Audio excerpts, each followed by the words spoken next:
Domain 6, Lesson 3, 4 Seasons in 1 Year.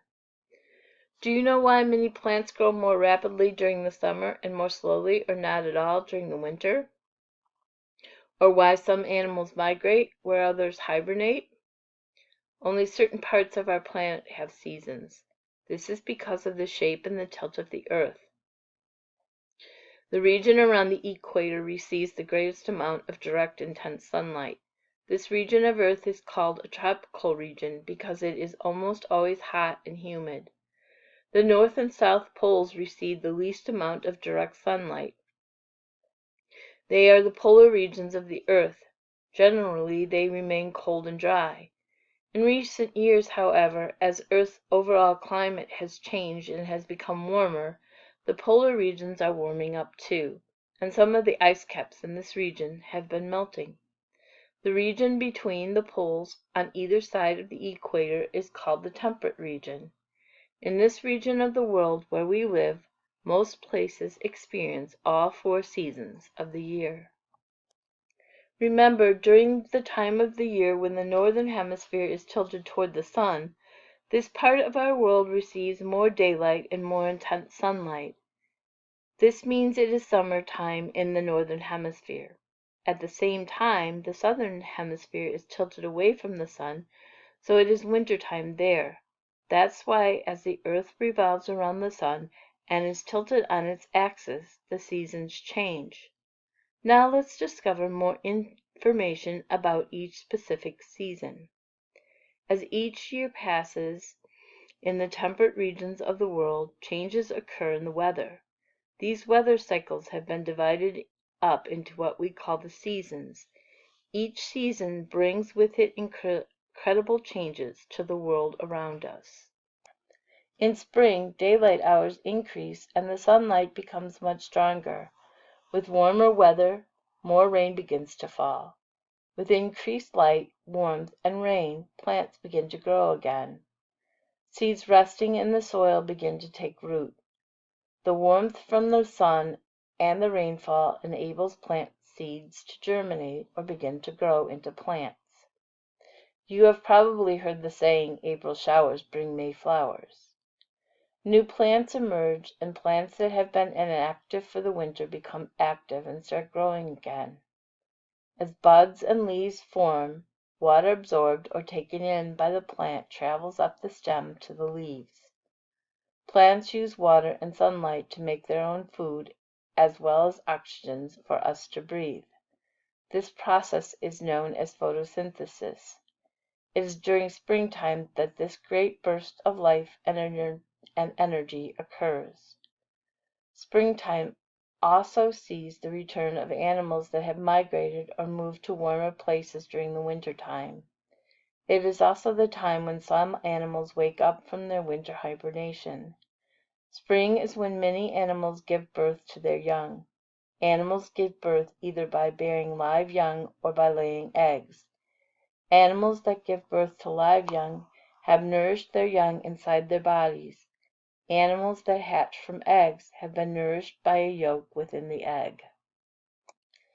Because the northern hemisphere receives more intense sunlight from the sun at a more direct angle in the summer, temperatures are usually at their highest during these months. With the increase of light and heat in the summer, plants grow big and strong. Young animals are born and grow strong during this fruitful time as well. As the earth revolves and summer turns to autumn, both the temperatures and the environment begin to change. In autumn, while it is still warm, light from the sun is not as intense, and the growth and development of plants and animals begins to slow down. In many places in the northern hemisphere, autumn is a time to harvest the crops that have grown and ripened beneath the summer sun. Grass crops are harvested, grapes are picked from the vine, fruits such as apples, pears, and pumpkins are ready to be eaten. As the amount of daylight lessens and the temperature continues to drop, the leaves of many trees change color. During this time, in many parts of the northern hemisphere, a world of copper, bronze, red, and orange leaves is a sight to behold. Leaves change color in the autumn because deciduous trees receive less sunshine than they need to produce food, and photosynthesis stops. When photosynthesis stops, these leaves begin to die and fall off. Therefore, deciduous trees are trees that have leaves that change color and fall off. When winter arrives, it means that this part of the earth is now tilted away from the sun, and temperatures and sunlight are at a minimum. It also means that summer has arrived in the southern hemisphere. Because conditions are less favorable for living things in winter, growth and development slows down and even stops. During winter, deciduous trees rely on food they previously produced and convert into energy. This food supply is stored in their roots. During winter, deciduous trees, as well as many other plants, enter a dormant state. In winter, some animals whose food source is affected by the change in climate migrate or leave for warmer places. These animals sense the change in daylight and temperature and begin their annual migration. Migration is part of a yearly cycle of changes. Some birds, for example, travel long distances to their winter homes. They prepare for their migration by eating lots of food they can store as energy to use on their journey.